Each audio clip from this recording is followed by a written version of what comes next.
Bonjour à tous, nous allons lire Romains chapitre 8, verset 1. Il n'y a donc maintenant aucune condamnation pour ceux qui sont en Jésus-Christ. En effet, la loi de l'esprit de vie en Jésus-Christ m'a affranchi de la loi du péché et de la mort. Car chose impossible à la loi, parce que la chair la rendait sans force. Dieu a condamné le péché dans la chair en envoyant à cause du péché son propre Fils dans une chair semblable à celle du péché. Et cela afin que la justice de la loi fût accomplie en nous, qui marchons non seulement la chair mais selon l'esprit. Ceux en effet qui vivent selon la chair s'affectionnent aux choses de la chair, tandis que ceux qui vivent selon l'esprit s'affectionnent aux choses de l'esprit. Et l'affection de la chair, c'est la mort, tandis que l'affection de l'esprit, c'est la vie et la paix. Car l'affection de la chair est inimitié contre Dieu, parce qu'elle ne se soumet pas à la loi de Dieu, et qu'elle ne le peut même pas. Or, ceux qui vivent selon la chair ne sauraient plaire à Dieu. Pour vous, vous ne vivez pas selon la chair, mais selon l'esprit. Si du moins l'esprit de Dieu habite en vous. Si quelqu'un n'a pas l'esprit de Christ, il ne lui appartient pas. Et si Christ est en vous, le corps, il est vrai, est mort à cause du péché, mais l'esprit est vie à cause de la justice. Et si l'esprit de celui qui a ressuscité Jésus d'entre les morts habite en vous, celui qui a ressuscité Christ d'entre les morts rendra aussi la vie à vos corps mortels par son esprit qui habite en vous. Nous avons lu jusqu'au verset 11. En Angleterre, il y avait un roi qui s'appelait Henri VIII. Et en ce moment-là, la religion du pays était le catholicisme. Beaucoup de gens, plus qu'aller en prison, ils avaient peur d'aller en enfer. C'est pourquoi, au lieu d'écouter l'ordre du roi, ils ont accepté l'ordre du pape. C'est pourquoi, entre le roi et le pape, il y avait une dispute pour le pouvoir.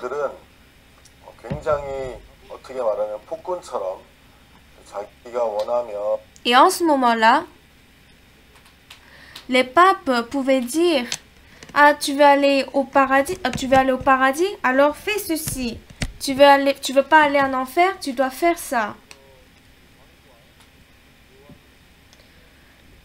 Henri VIII, il s'est séparé avec sa femme, mais le pape était contre cette décision. Alors, il a abandonné la religion nationale. Et après Henri VIII, c'est la reine Marie qui est montée au trône. Et pour la première fois, elle a fondé l'église de l'Angleterre. Et puisque c'était elle la fondatrice, elle occupait la position la plus élevée dans cette organisation religieuse.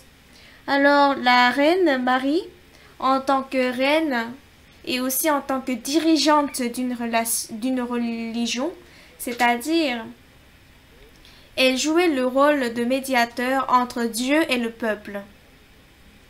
Et en faisant ceci, il y a eu beaucoup de problèmes en Angleterre.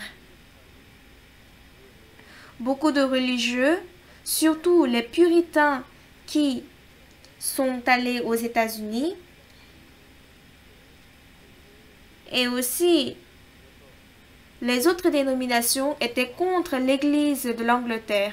Mais la reine Marie, elle a persécuté ces gens et les a tués parce qu'ils ne se soumettaient pas à son pouvoir. Alors les puritains ont dit: on ne peut pas continuer notre vie spirituelle ici, il faut qu'on aille aux États-Unis. Alors ils vont aller aux États-Unis et fonder le pays. Lorsqu'ils ont fondé le pays, ils ont fait les codes. Et dans la loi, quel était le premier article? C'était la séparation de l'État et de la religion. Même s'ils n'ont pas mentionné dans la loi que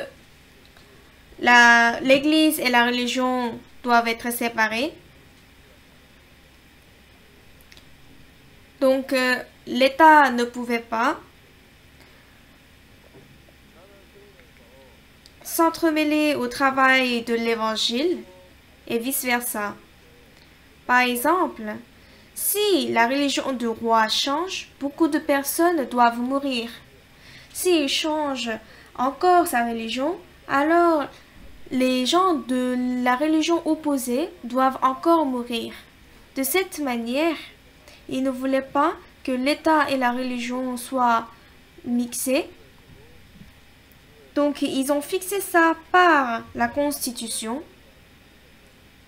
Quel que soit l'état du pays, le peuple pouvait pratiquer la religion qu'il voulait. Pendant très longtemps,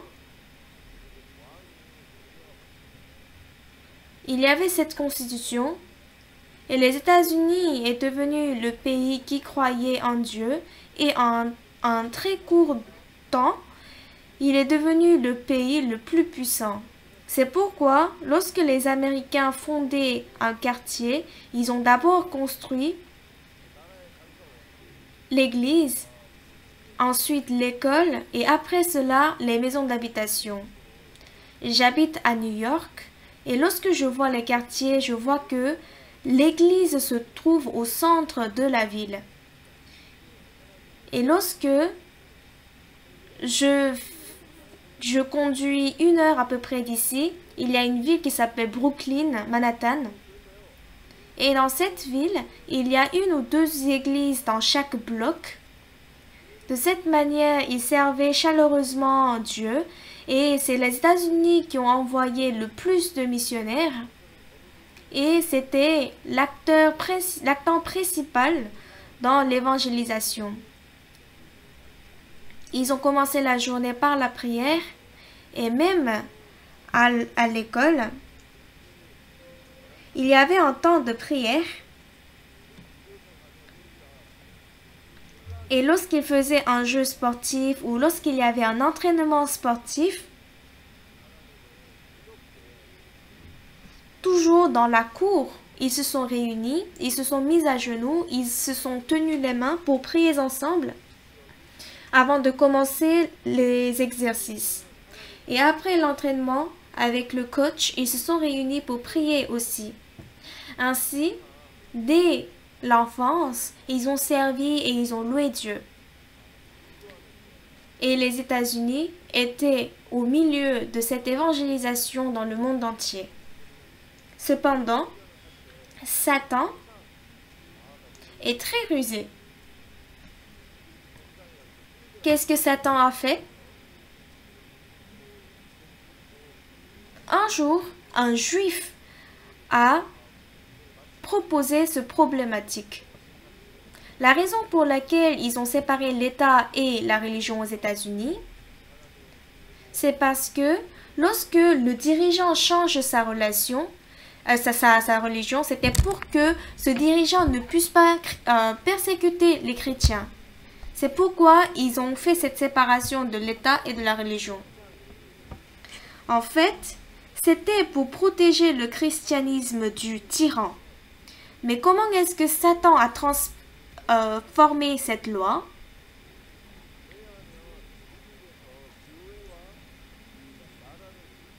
L'État et la religion ne se mêlent pas, mais s'entraident et marchent ensemble. Lorsqu'il y a un événement à l'église, puisque c'est un pays qui est fondé sur le christianisme, lorsqu'il y a un événement à l'église, ils pouvaient louer les bus de l'école et s'il y a un événement à l'école, ils pouvaient inviter les pasteurs pour prêcher. Mais soudainement, un juif, il va porter plainte contre l'État. Il va dire, il y a la séparation de l'État et de l'Église, mais comment est-ce que l'Église peut utiliser les bus de l'école? Mais en fait, cette constitution n'était pas faite pour ceci, pour poser ces questions, ces problématiques, mais la constitution dépend de l'interprétation. Alors, ça a suscité un grand débat. Alors, le président John F. Kennedy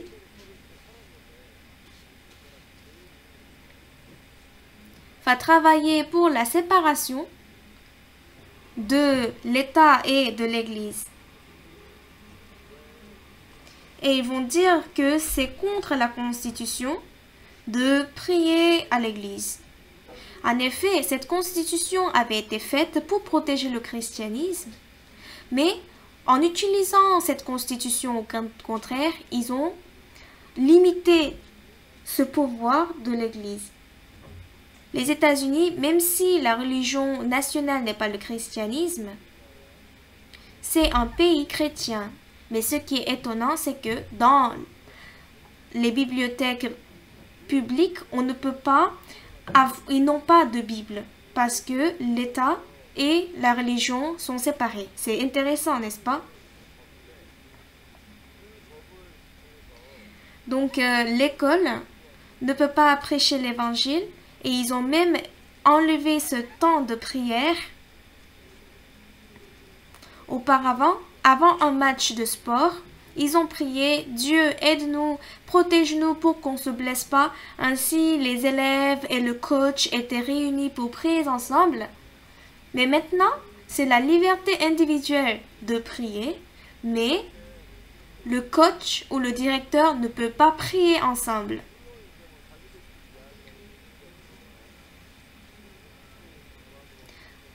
Donc, à travers cette constitution, ils ont commencé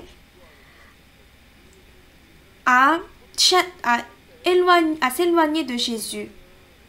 En étant éloignés de Jésus, ils menaient la vie et ensuite ils sont tombés dans les problèmes comme les drogues.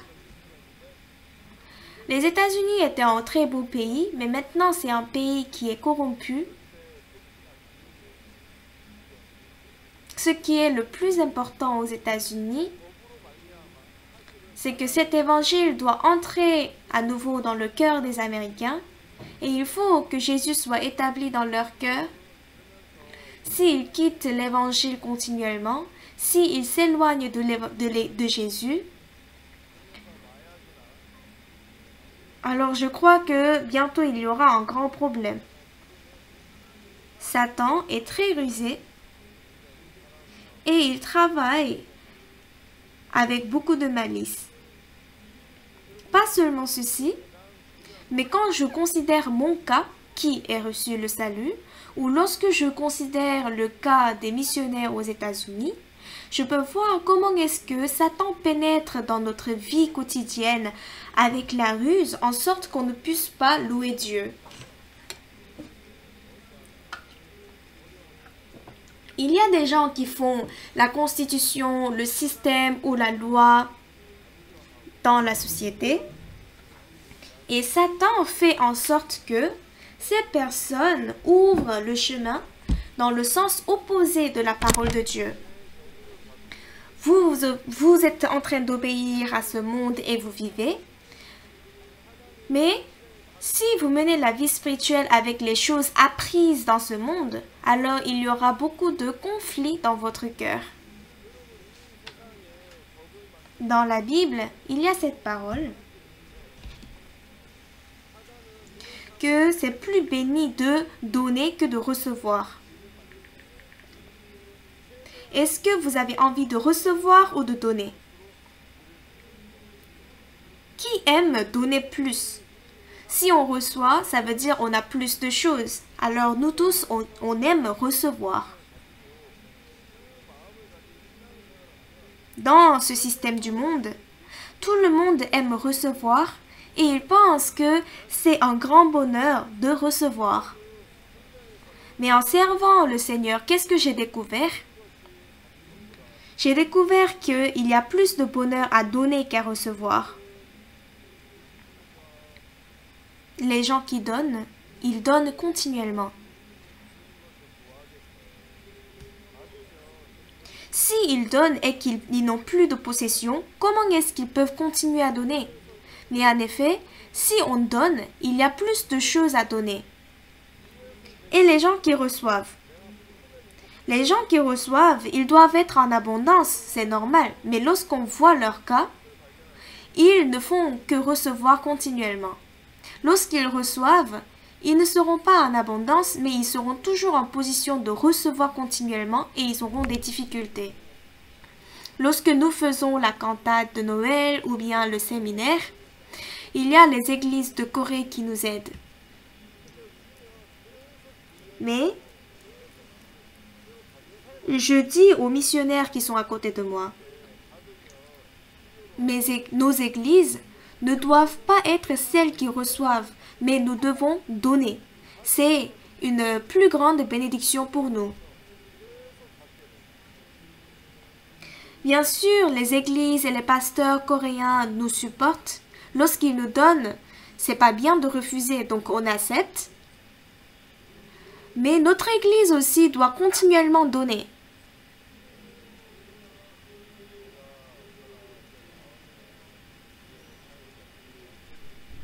Alors je dis à nos frères et sœurs que notre église doit donner.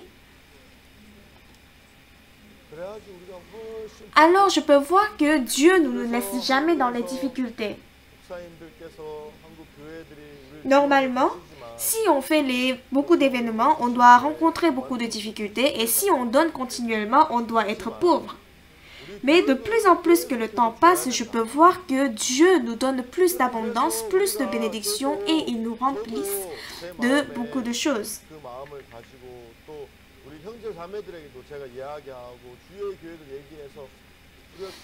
Ici à Mahanaim à New York, il y a la Chorale Gracias, il y a les employés, il y a la famille de nos employés et aussi les étudiants de l'école. Il y a vraiment beaucoup de personnes. Et ça fait à peu près 1 mois et demi, presque 2 mois que nous sommes confinés. Dans cette situation, c'est vraiment étonnant comment est-ce que Dieu nous nourrit. Aux États-Unis, même si on a envie d'acheter, il y a des limites d'achat. Comme si on veut acheter de la viande, il y a un kilomètre qui est limité. Et si on veut acheter du pain, il y a le nombre de pains qui sont limités par personne. Mais continuellement, Dieu nous fournit de la nourriture.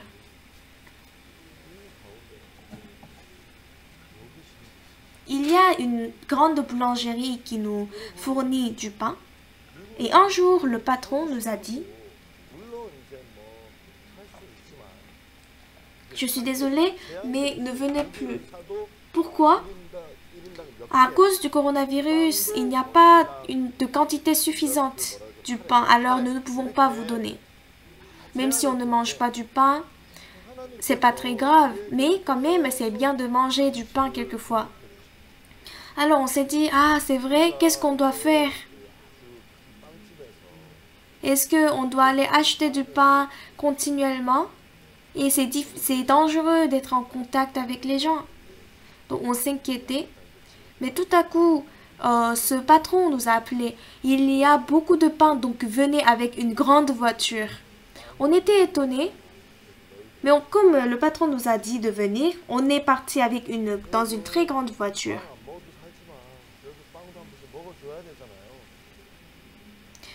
Il y a des gens qui ont commandé une grande quantité de pain.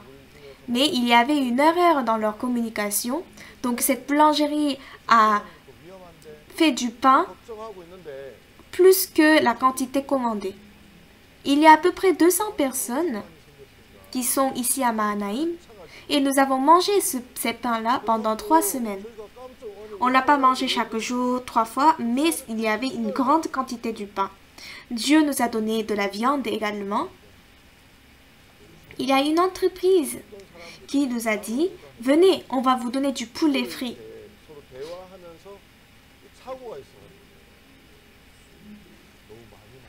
Mais ils ne nous ont pas donné comme quelques sachets ou quelques cartons, mais c'était des palettes. Ce sont des palettes qui sont faites en bois. Donc ils nous ont donné 4 palettes de poulet, mais nous avons refusé parce que on ne pouvait pas manger tout ce poulet en une seule fois parce que 4 palettes c'était une quantité énorme, mais c'est que on n'avait pas de frigo pour garder. Ma femme a dit qu'on ne peut pas conserver ces poulets-là lorsqu'on reçoit.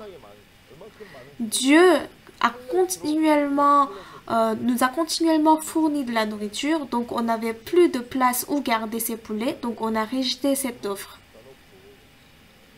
Satan fait bouger ce monde.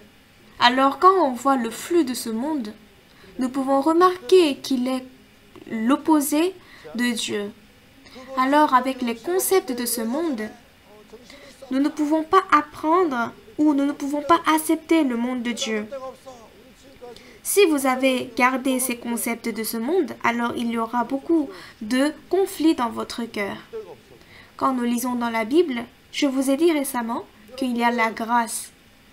Qu'est-ce que c'est la grâce?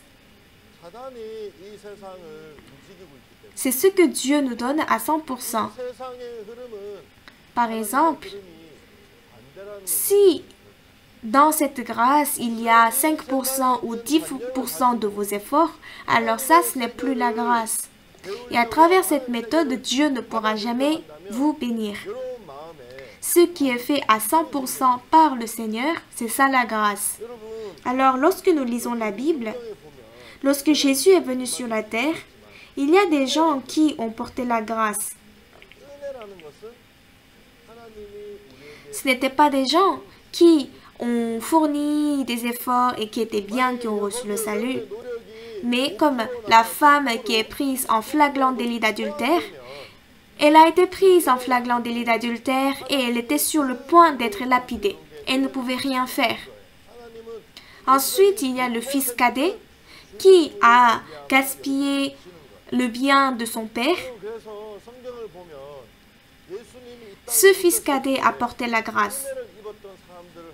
L'homme qui a rencontré les brigands, il était à demi-mort. Le sacrificateur est passé et puis il y avait un lévitique qui est passé. Mais cet homme a porté la grâce du Samaritain. Dans la piscine de Bethesda, il y avait un homme qui n'avait aucun espoir.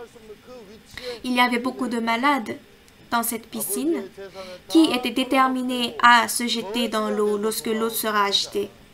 Mais l'homme malade depuis 38 ans, il n'avait aucun espoir. Cet homme a rencontré Jésus. La grâce dont nous parle la Bible, c'est ce qui est fait à 100% par Jésus. Nous qui recevons cette grâce, nous ne faisons rien et nous ne faisons qu'accepter ce que Jésus nous donne. Cependant, ce n'est pas le cas dans le monde. Ce que nous appelons la grâce, c'est 100% de travail fait par le Seigneur et puis 0% de ce que nous avons fait. Mais dans ce monde, lorsque on dit « Ah, il m'a accordé sa grâce », c'est soit 80% de son côté, puis 20% de mon côté, ou 15% de son côté et 5% de mon côté. Il faut que je fasse quelque chose de bien pour recevoir la grâce. C'est ça la grâce du monde. Mais, puisque nous servons Dieu avec ce même concept, on se dit « Oui, je dois recevoir la grâce de Dieu ». Et pour cela, il faut que je devienne quelqu'un qui a beaucoup de défauts, qui ne peut rien faire. Moi, je suis un pasteur qui a reçu le salut, mais pour recevoir la grâce,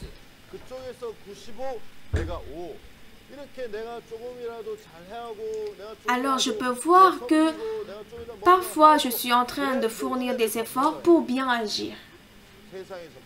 Ah, la dernière fois, lorsque j'ai fait ceci, Dieu m'a beaucoup aidé. Alors cette fois-ci encore, je vais fournir plus d'efforts pour recevoir plus de grâce. Mais non, la grâce, c'est la femme surprise en flagrant délit d'adultère, ou l'homme qui a rencontré les brigands, ou le malade depuis 38 ans qui reçoivent. Leur point commun, c'est qu'ils n'ont rien fait. Jésus a travaillé à 100%. Mais Satan, il a fait le système de ce monde. Et Satan nous donne le cœur de vouloir faire quelque chose de plus aimer le Seigneur plus et avoir du zèle pour le Seigneur pour qu'il nous accorde sa grâce. Alors que la grâce, ça vient 100% du Seigneur. Cependant, nous pensons, lorsque nous avons des défauts, ou lorsque nous avons mal agi, ou lorsque nous pensons que nous n'avons pas bien loué Dieu, ou lorsque nous pensons que nous sommes faibles, on pense que nous ne sommes pas capables de recevoir la grâce. Même beaucoup de pasteurs, ils disent, cette fois-ci, Dieu ne m'a pas accordé sa grâce. Vous savez, j'ai des défauts, je suis faible. Mais non, c'est pas ça qui est écrit dans la Bible. Mais nous qui sommes dans les concepts de ce monde, sans qu'on sache, on est dans cette pensée, on est déçu et on est déprimé. Ce monde, le système de ce monde est fait par Satan.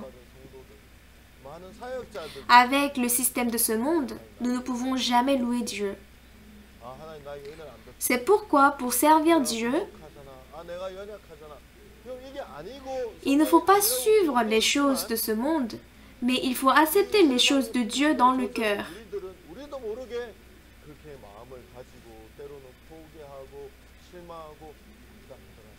J'habite aux États-Unis. Et puisque les États-Unis, c'est un pays vraiment vaste, alors je conduis la voiture.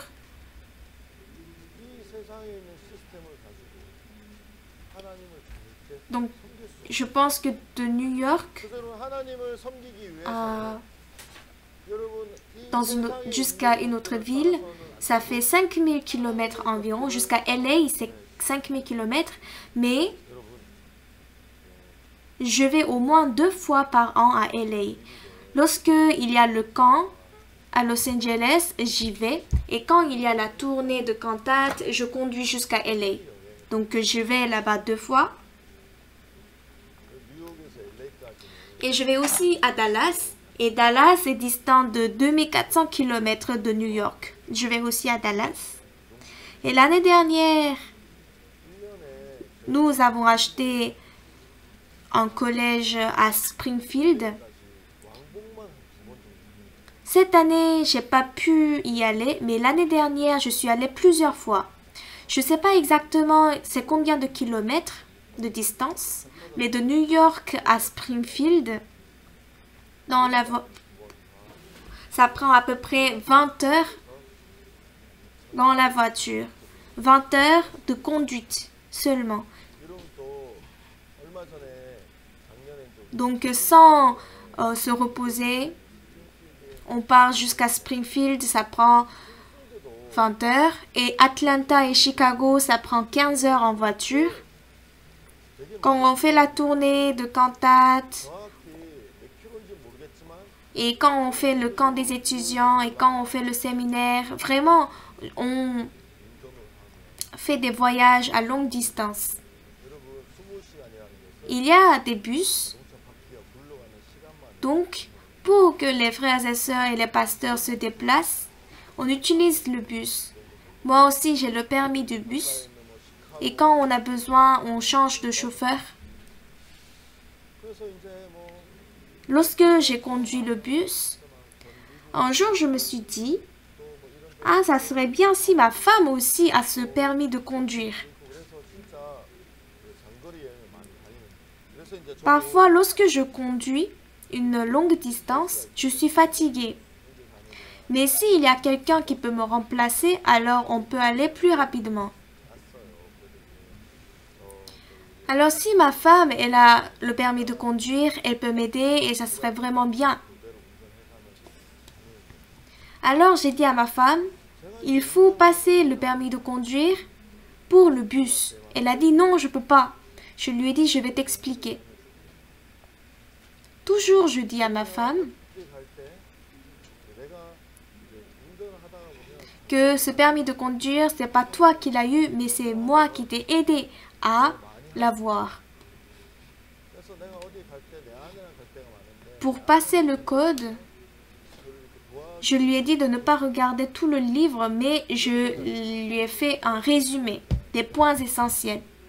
Et ce qui est bien à New York, c'est que si on a échoué au code, alors on peut directement repasser l'examen sur place. Je lui ai dit, ah, même si tu échoues l'examen, c'est pas grave, tu peux repasser l'examen. Elle avait échoué au premier examen et je lui ai dit c'était quoi ton problème? Alors elle m'a expliqué ce que c'était, alors je lui ai expliqué à nouveau, elle a révisé.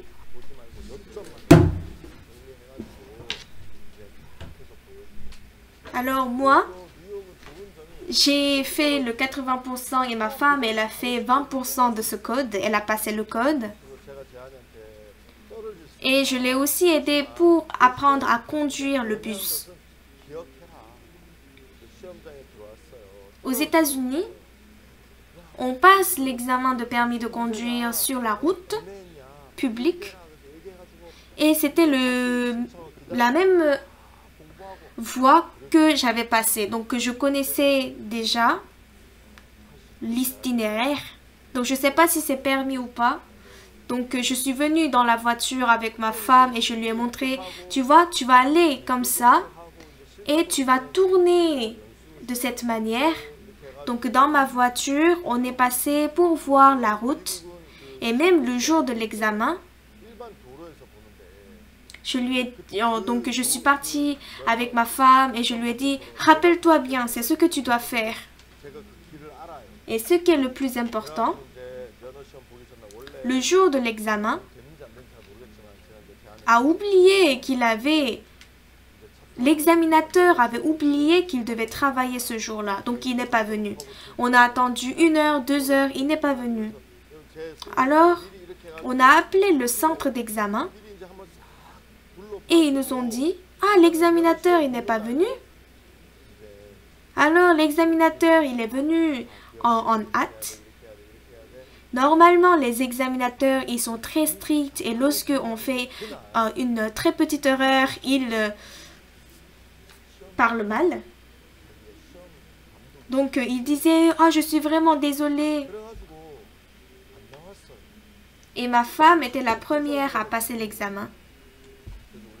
Parce qu'il n'y a pas beaucoup de gens qui ont ce permis de conduire pour le bus.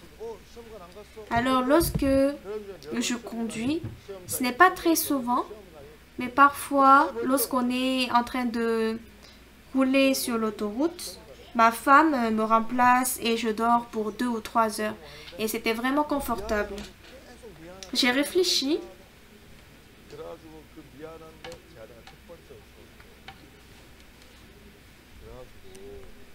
Donc, pour conduire le bus, c'est plus facile de le conduire à l'autoroute.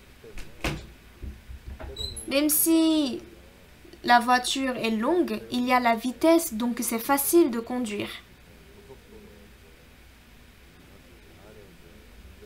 Mais ma femme, au contraire, donc ma femme, elle sait conduire sur l'autoroute, mais elle ne veut pas conduire dans les routes normales. Donc ça m'a gênée. Un jour, je me suis dit, je dois apprendre à ma femme comment conduire dans la ville également. Ainsi, on a fixé le jour et on a pris le bus qui était à Mannheim. Nous sommes partis dans la ville de New York. Et je lui ai dit, on va conduire dans la ville. De toutes les façons, tu dois franchir cette étape. Ma femme conduisait, mais elle disait, non, je peux pas, je peux pas. Je lui ai dit, non, c'est pas grave, tu n'as qu'à suivre ce que je te dis.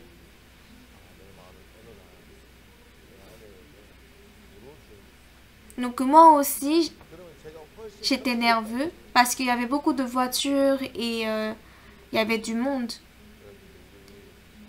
Je lui disais, maintenant, il faut allumer la lumière, tu dois tourner à droite.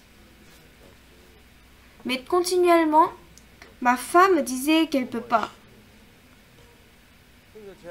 Non, je peux pas, c'est trop difficile. Si, tu peux le faire.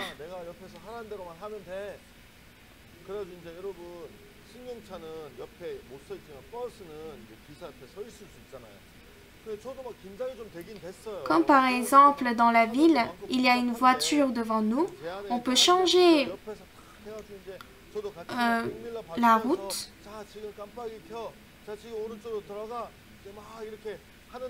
Donc c'est difficile de vous expliquer. Quand il y a une voiture devant moi, il y a aussi une voiture derrière moi. Normalement, lorsque on veut changer de voie, lorsque la tête de la voiture est dans la voie qu'on veut aller,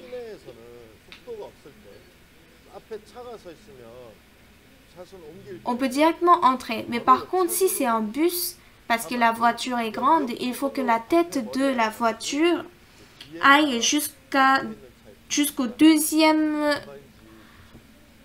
voie.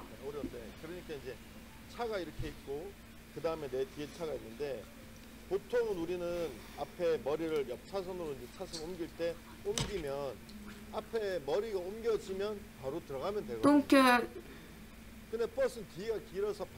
ma femme était en colère, moi aussi j'étais en colère et on devait conduire mais on criait en disant « Arrête-toi, arrête-toi »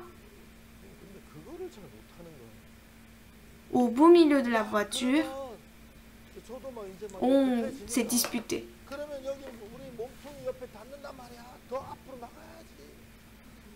Il y avait la voiture à côté de nous et je lui disais il faut avancer, il faut avancer.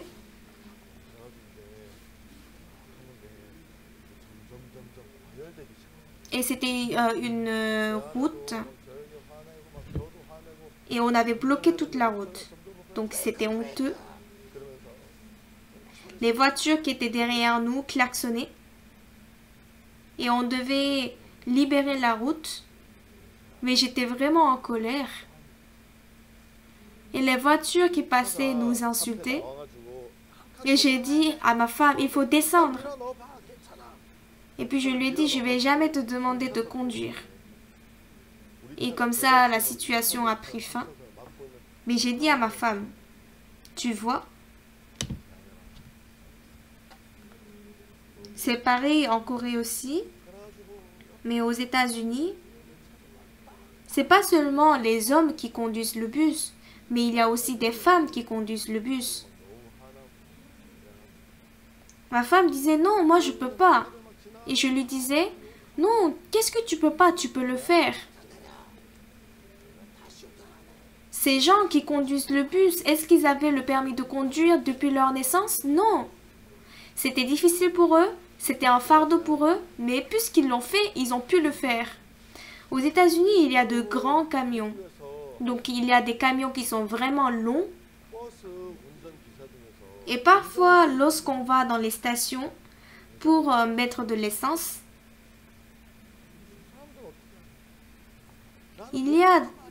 on peut voir les chauffeurs de ces camions.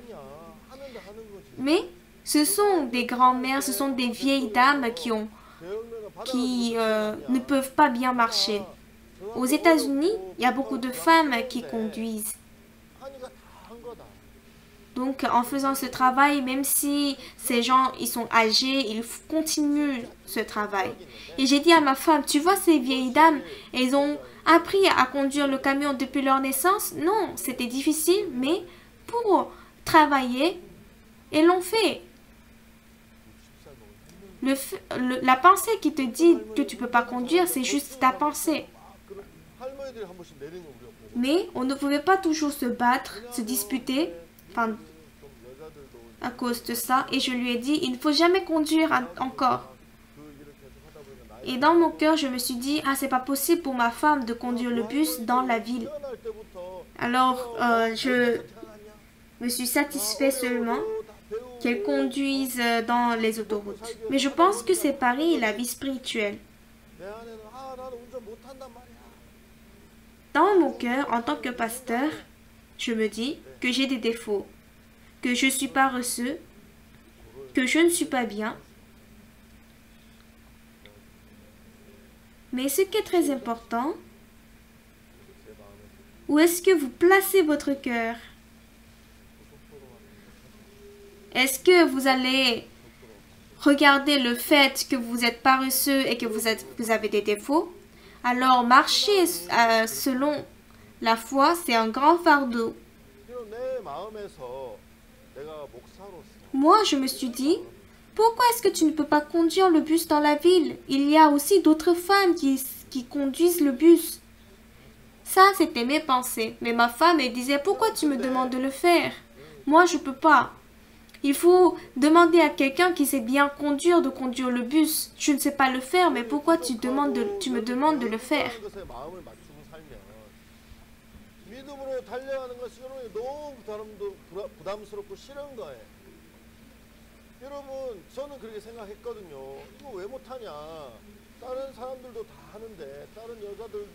Je me disais, si tu t'efforces, tu peux le faire. Alors, si elle avait suivi ce cœur, il n'aurait pas de problème. Mais si ma femme me dit, moi je peux pas, j'ai des défauts, c'est difficile, mais pourquoi tu me demandes de le faire? Alors ça devient difficile.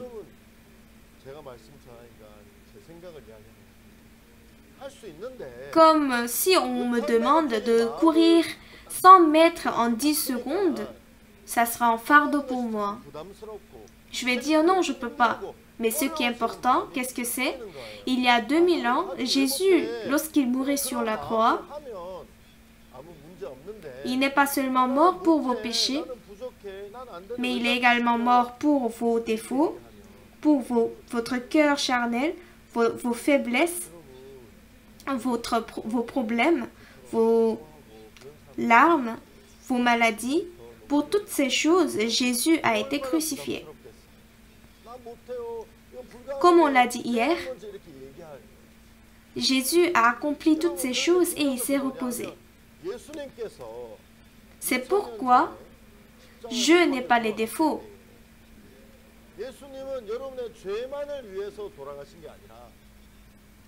Jésus m'a dit qu'il m'a déjà perfectionné. Il me dit que je suis saint. Il dit qu'il a lavé tous mes péchés. Alors,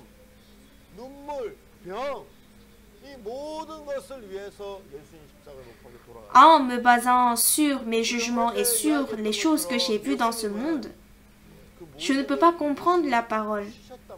Je dois abandonner mes pensées et accepter que Jésus m'a rendu parfait. Jésus est le Fils de Dieu, il peut voir le péché. Alors Jésus a vu que je n'avais plus de péché, c'est pourquoi il dit que je n'ai pas de péché. Lorsque j'ajuste mon cœur à cette parole, je peux dire que mes péchés sont pardonnés. Et ainsi, nous pouvons nous diriger vers Jésus. Mais Satan, il nous fait marcher selon notre sentiment, selon ce que nous avons appris. Nous ne voyons pas le péché. J'ai le péché, j'ai la faiblesse et j'ai des défauts. Avec ce cœur-là, si on se dirige vers ce cœur, comme quand je vois ma femme, elle peut le faire. Parce que lorsqu'elle passait l'examen, elle avait fait cet examen dans la ville. Et j'ai vu plusieurs personnes qui sont plus âgées qu'elle, qui conduisent le bus. Alors j'ai demandé à ma femme, tu n'es pas intelligente? Tout le monde conduit, mais pourquoi tu dis que tu ne peux pas le faire? Il n'y a personne qui savait faire ça dès le début. Mais ma femme disait non, je ne peux pas, c'est difficile. Parce qu'elle dirigeait son cœur vers le fait que c'est difficile. Alors elle ne voulait pas le faire. Et elle m'en voulait de lui avoir demandé continuellement. Mais c'est pareil, la vie spirituelle. Dans la vie spirituelle, si on se dit, moi je ne peux pas, je suis faible. C'est difficile. Et de cette manière, on ajuste notre cœur. Comme une habitude, on dit, j'ai pas la foi, j'ai pas la foi. Une fois, j'ai fait un entretien avec le pasteur. Mais c'est une habitude pour nous de dire, j'ai pas la foi. Je suis faible, j'ai des défauts. Et le pasteur m'a blâmé. Qui t'a dit que tu n'as pas la foi? Ah, pasteur, j'ai pas la foi. Non. Dans la Bible, Dieu dit que tu as la foi. Tu as reçu le salut. Recevoir le salut, c'est une grande foi. Est-ce que tu as la foi dans ton cœur?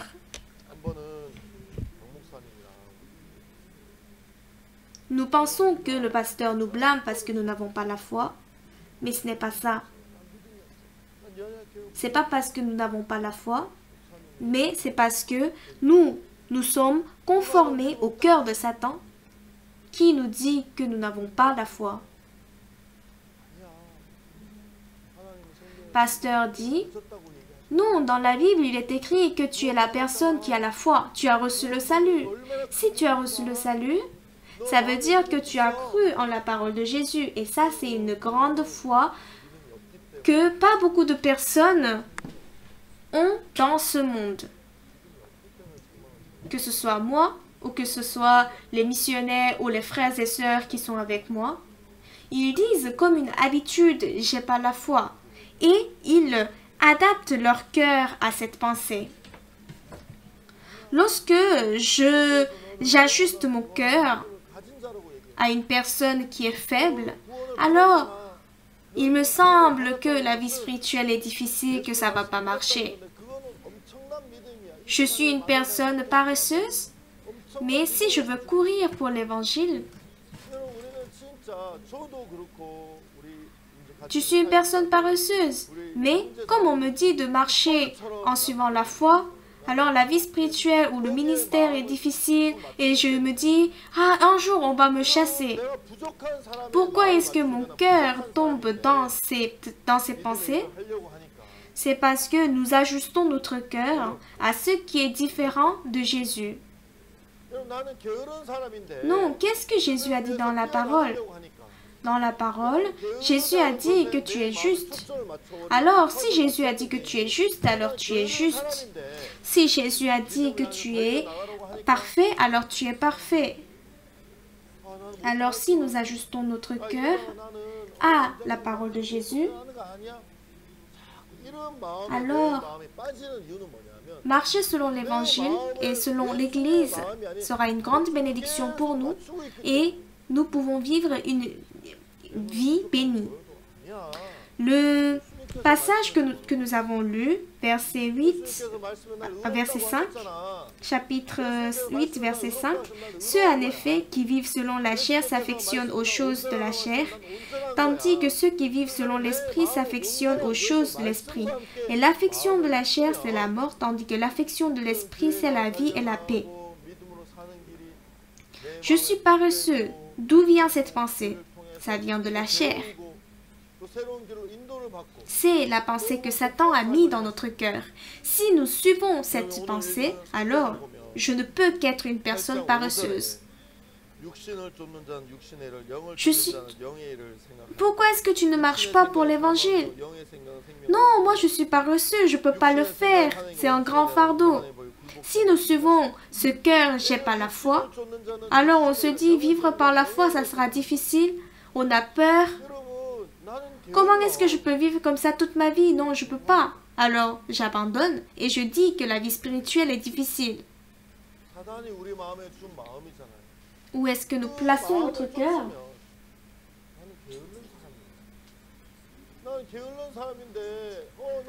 Dans Romains chapitre 8, verset 13, on va le lire. « Si vous vivez selon la chair, vous mourrez. Mais si par l'esprit vous faites mourir les actions du corps, vous vivrez. Car tous ceux qui sont conduits par l'Esprit de Dieu sont fils de Dieu. » Ici, il est écrit que si nous vivons selon la chair, on va mourir. Mais si nous vivons par l'Esprit, alors on va vivre. Il faut vivre par l'Esprit. Pourquoi est-ce que nous voulons devenir spirituels? Parce que nous avons ajusté notre cœur que nous sommes charnels. C'est pourquoi nous voulons être spirituels. Pendant très longtemps, pour ne pas être paresseux, nous voulions avoir la foi. Qu'est-ce que ça veut dire? Ça veut dire déjà, j'ai ajusté mon cœur à la chair. Pour devenir, si on essaye de devenir spirituel, est-ce que ça marche? Si on essaye d'avoir la foi, est-ce que ça marche? Un jour, le pasteur m'a blâmé.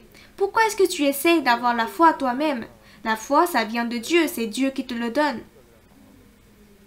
J'ai pas la foi, il faut que j'ai la foi. Mais non, c'est pas ça. Dieu veut que nous ajustons notre cœur au cœur de Dieu.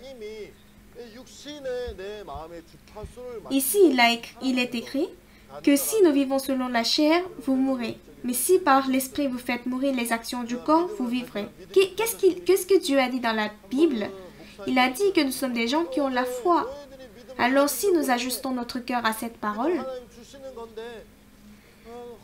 Dieu a dit que Jésus a pris tous nos péchés et il nous a donné toutes choses par le Saint-Esprit.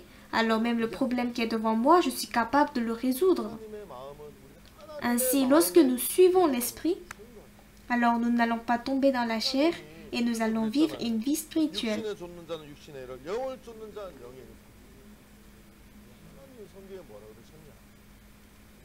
On a vraiment essayé pour changer nous-mêmes, mais ça ne marchait pas. Le changement, c'est lorsque nous déplaçons notre cœur du côté du Seigneur, lorsque nous ajustons notre cœur au cœur du Seigneur. C'est là le commencement du changement. J'avais la réunion avec la chorale Gracias. Et elle témoigne. Donc la chorale Gracias aussi a beaucoup de problèmes. Un jour, il y a un étudiant qui est venu me voir. Il est un peu jeune. Et il est venu me voir et il m'a dit, Pasteur, j'aimerais arrêter la musique. Pasteur, je vois que mes compétences ne s'améliorent pas et je ne suis pas très doué. Et je ne suis pas bien les cours non plus. Si je vis comme ça, je ne sais pas si je pourrais faire de ça ma vie. Je pense que ça serait mieux pour moi d'arrêter maintenant. C'était quoi le problème? Son problème. C'est que cet étudiant suivait les pensées de la chair.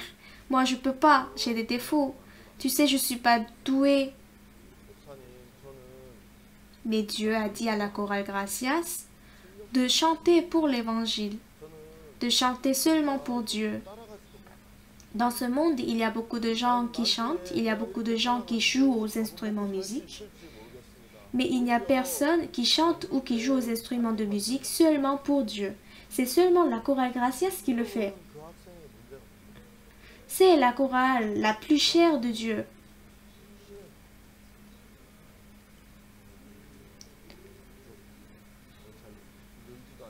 Et moi, j'ai vu plusieurs fois comment est-ce que les chansons de la chorale Gracias a ouvert le cœur des gens. Parmi nos frères, il y avait un frère qui travaillait dans la presse de Chungang en Corée.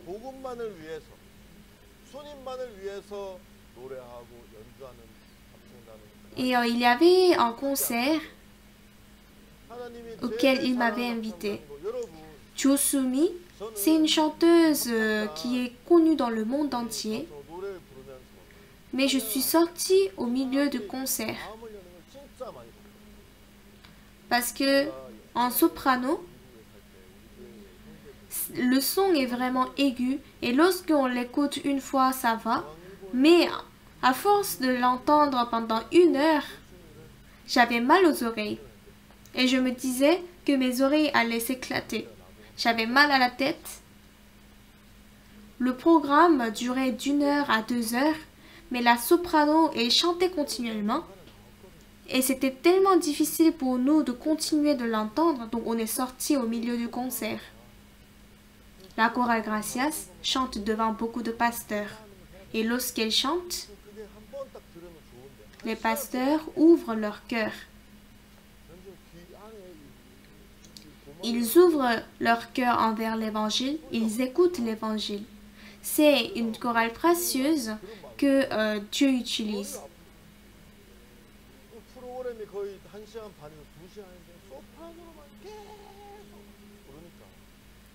Comment est-ce que je peux rencontrer 100 000 personnes pour prêcher l'évangile? Mais à travers la cantate de Noël, nous avons eu cette occasion de prêcher l'évangile. La chorale Gracias est une chorale qui est chère à Dieu, que Dieu aide. Mais ce frère-là, dans cette chorale, il se disait, non, moi je ne peux pas, j'ai des défauts, je ne suis pas compétent. Puisqu'il avait ce cœur, c'était un fardeau pour lui d'être avec la chorale. Non, moi je ne peux pas, mais pourquoi est-ce qu'on me demande de continuer de le faire? Pourquoi on me blâme? Donc, pour lui, marcher selon la foi était difficile.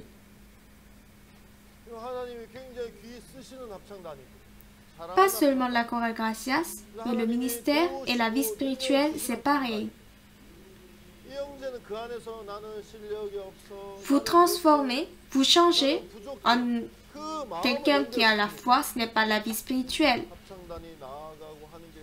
Mais Dieu vous a déjà perfectionné. Pourquoi est-ce que Jésus m'a envoyé à New York? Je ne peux rien faire, mais pourquoi est-ce qu'il m'a envoyé à New York? Lorsqu'il m'a envoyé à New York, il m'avait déjà donné les puissances, les capacités pour que je puisse travailler. Il m'avait déjà donné la sagesse.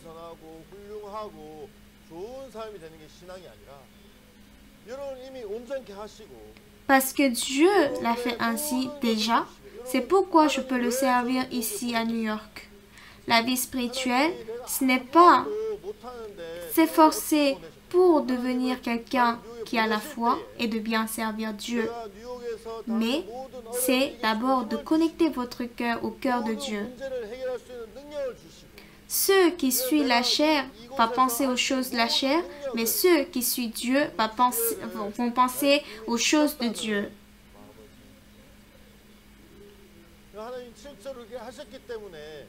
Mais vous devez comprendre que les pensées de la chair ne peuvent pas vous conduire vers la paix. Même si ces pensées vous semblent être bonnes, mais lorsque vous vous ajustez à ces pensées-là, alors le travail de l'Église sera un fardeau pour vous. Vous serez fatigué et vous allez vous dire que vous n'allez pas pouvoir le faire et la vie spirituelle sera trop difficile. Pourquoi est-ce que vous avez cette pensée? C'est parce que vous avez ajusté votre cœur à la chair.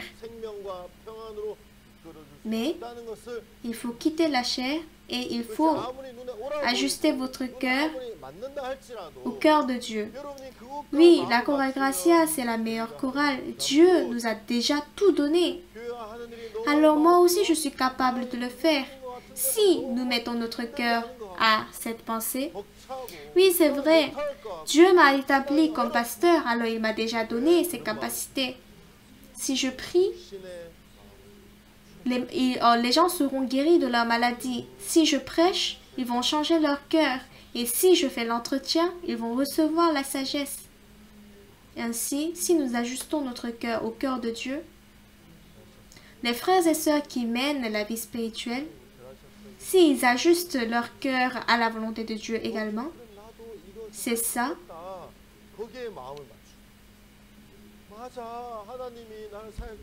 Le fait de faire mourir les actions du corps par l'esprit. Ce n'est pas vous qui faites mourir les actions du corps. Mais lorsque vous vous ajustez à l'esprit, vous allez voir que les actions du corps mourir. Ce matin, où est-ce que votre cœur est connecté? Nous disons que nous sommes en Dieu. Nous lisons la Bible, nous écoutons la parole et nous disons que nous servons Dieu. Mais à travers ce système, Satan nous a rapprochés à la pensée. Ainsi, il connecte notre cœur continuellement à nos pensées. Qui est-ce qui peut servir Dieu chaleureusement? Ce n'est pas quelqu'un qui est chaleureux, mais c'est quelqu'un qui a le cœur connecté au cœur de Dieu. Dieu m'a déjà tout donné.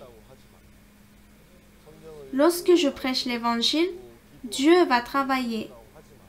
C'est à travers ces personnes qui ont ajusté leur cœur à la volonté de Dieu qu'il y a un travail chaleureux de l'évangile. Devant le cœur du Seigneur, devant le travail spirituel, si vous ajustez votre cœur, alors à travers vous, Dieu va travailler merveilleusement. Merci beaucoup. Je vais finir ici et on va prier. Dieu notre Père vivant, nous te remercions. Nous te remercions car tu nous as parlé, que nous abandonnions notre cœur et nous voulons ajuster notre cœur à ta volonté. Tu nous as rendus parfaits, tu nous as rendus justes.